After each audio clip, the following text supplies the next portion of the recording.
Hello, everybody. This is Bill Sparks with Gilead Ministries, and I'm here with Steve and Ann Tisdale. And this is called Mini Views. We want to give you a view into cancer patients' lives. And recently, Steve and Ann have had some milestones and some anniversaries. And so I'm going to let them tell you a little bit about their anniversaries and then a little bit about the surgery that Ann had. Hello, everyone. Hi, everyone. Today is mine and Ann's wedding anniversary. The 5th. She had her 8-year cancer-free, September 1st.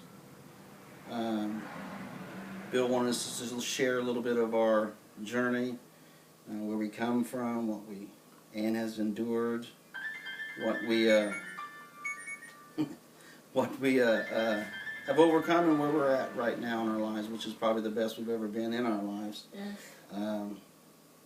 So we'll start out with Ann's surgery. In 2011, Ann, of course, most people know, was diagnosed with squamous cell carcinosis. Like I said, of the tongue, the floor of the mouth, 2/3 of her jaw. Ann's surgery consisted of 2 major surgeries. The first was to remove cancer. They thought initially they could just take a part of her tongue. Once they got into the surgery, they realized the tumor was a lot bigger than they had anticipated. So they took more of the tongue, which led to the diagnosis that Ann would never speak, which, if you know Ann, you know that she speaks. And that she would always have to have a gastric tube, feeding tube, because she would never be able to maintain weight and nourishment by just what was left after the reconstruction. But we're here to say that God has remedied both them problems. She eats quite well. Of course, I do too. And she talks quite well. We function very well.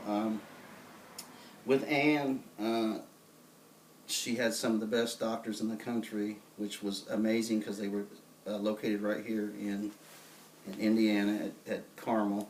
What they did with Annie was they took a portion of her wrist and veins and stuff, and they reconstructed the inside of her mouth with that portion of her skin.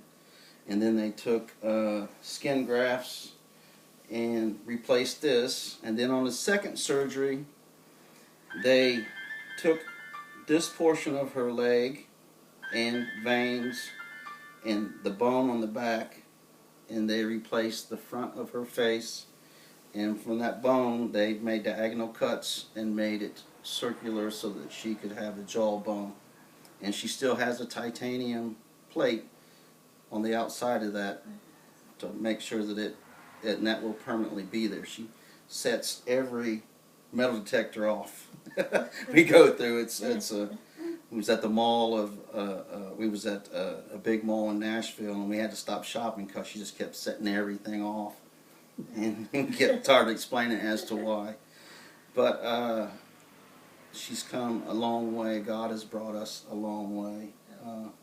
We've done amazing things. We've got to speak to amazing people, done things we never thought that we would do. It's just been an amazing journey to what God has done in our lives and through our lives. And it's the best that it's ever been. And Annie is, like I said, 8 years cancer-free. 8 years of healing. They told her that it would be at least 6 years before she'd be totally healed up. Every time we go see her doctor, Dr. Regas in Indianapolis, he still says that she's his most successful patient. And we know that it's all because of God, because he can't explain a lot of things. A funny story was when he brought the family in after the initial surgery and told us that Ann would always have to have a gastric tube, and a feeding tube, and that she wouldn't speak, and that he suggested that maybe we should start investing in learning sign language, or because she just doesn't have enough tongue to pronounce and to form words and pronunciate.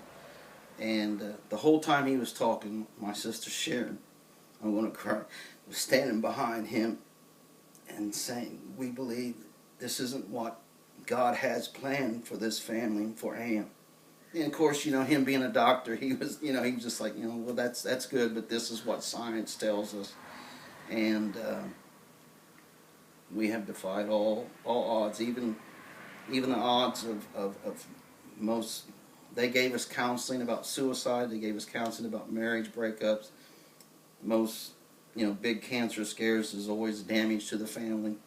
And God has taken everything that was supposed to be detrimental to us and has turned it into an amazing blessing. Has taken ashes and made gold. And we're doing great, doing wonderful.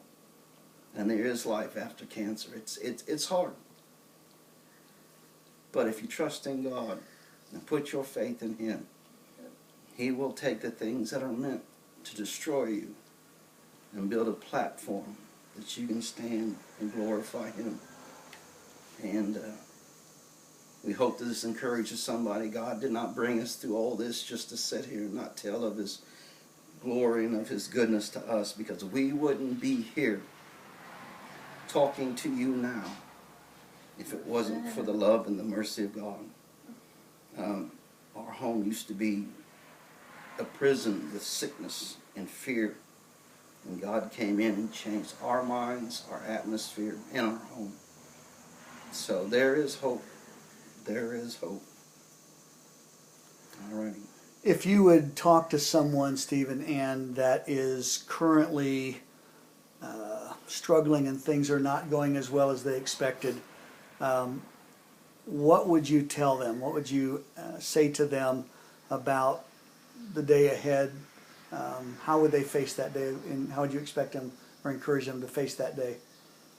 It's one day at a time. Yes, one day at a time. Because we can take pictures. We took photographs, and we can look back now and say, God, we never thought that day would end. We never thought that time would end. And they took so many lymph nodes out of her neck that after the second surgery, her face she looked like the Elephant Man, remember? Her eyes she spent 9 weeks sleeping in an upright position because the swelling just wouldn't drain through her neck. There was nothing there to dissipate, to send it to the rest of the body. And after 9 weeks of sitting up in a chair, sleeping day and day, you think that you're never going to get through this moment in time. But you do. Yes, you do. And just hang on. We don't give up. We have known a couple people that just couldn't do it. There was a young lady, just a little bit older than Ann. She was 6 weeks ahead of Ann, and in her recovery and her surgery and basically the same thing that Ann had. And she gave up. She just took a bunch of medication and laid down. And don't give up. There is life after cancer. There's good life after cancer. Yes. And it's just a new normal. They always say this among survivors. It's just a new normal. And the new normal doesn't have to be bad. The new normal can be a wonderful life. We're living the best life we've ever lived. And we had a pretty good life before that, but we're living the best life we've ever lived. And it's just, it's amazing. Don't ever give up. Don't ever give in. Put your faith in God. Put your faith in God. What would you say to someone that God decides that He's going to heal them through taking them home? Well, the funny thing about it is when I left Ann, we all said our goodbyes and they took her. She wasn't scared, was she? No.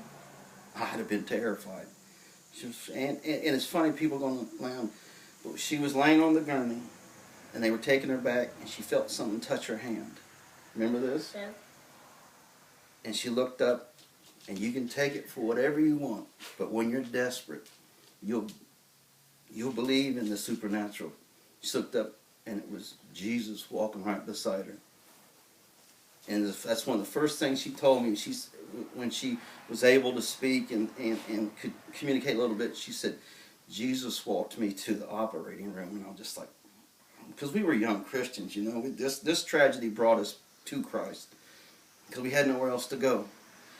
And she'll tell you that today. She said, Jesus walked me to the operating room. And we've had several supernatural things that the natural mind says, "Oh, you guys," but we've lived it, and it's our testimony, and we'll never back down from it because we lived it. I mean, it's just amazing. Is there anything else you'd like to add? Anything that you feel would be encouraging for a family that is, again, in the middle of the battle? Because that's where you guys were at for a period, obviously, and so you're on the other side. What would you say again? Is there anything, someone in the middle of the battle, not just give up, but is there anything you guys learned in the process that would help you relate? Or you talk about all the counseling things, anything like that that you thought was helpful? Stick together. Okay. Yeah. Stay together. Be loving and kind and patient. They had Ann on all kinds of, because it's a very big mental game. So they had her on some psychotropic drugs, and it would be kind of crazy. But I knew that wasn't the girl that I married, you know. And you have to realize your whole world's upside down, but stay together, pray together, stay together, encourage each other. I have always, from the very first, have encouraged Ann, even when she gets down. I say, honey, we know several people that are not here to, you know, we're lucky. If you survive, you should count yourself lucky. If you survive, you should enjoy every day as a blessing, because there's so many that don't, you know. And cancer's not a death sentence, you know. There is hope. There's hope in God. There's hope in making great strides in science, making great strides in the medical field. And just stay encouraged and be encouraged, and never give up. That's the whole aspect of it. They told us, we had a patient navigator, and they told us, and Karen Burnell, she was a godsend. But she said, most of your recovery is going to be in your attitude of how you face it. If you are doom and gloom and why poor me, it's going to take you twice as long to recover. But if you keep a positive attitude, keep a fighting attitude, she says you'll recover twice as fast. And she was right. Ann has always she's had bad days, but I've never seen her just totally break down and say, I'm done, I'm giving up. And for her to say that, I mean, it's, you know, it's been a journey, but you will make it. You will make it. Yep. And there's a phrase that you said on one of the videos we did previously. I don't know if you remember that phrase. Cancer didn't kill me, it saved my life. Yeah. And I remember that from the very time that I met you, that's what you told me. That cancer didn't kill you, that it saved your life. It so, did. Yep. Well, thank you guys. I appreciate your time. Allowing me to come in your home and spend a few minutes with you. I appreciate everything you've said and the encouragement you've given to others. So, all right. God bless. All right.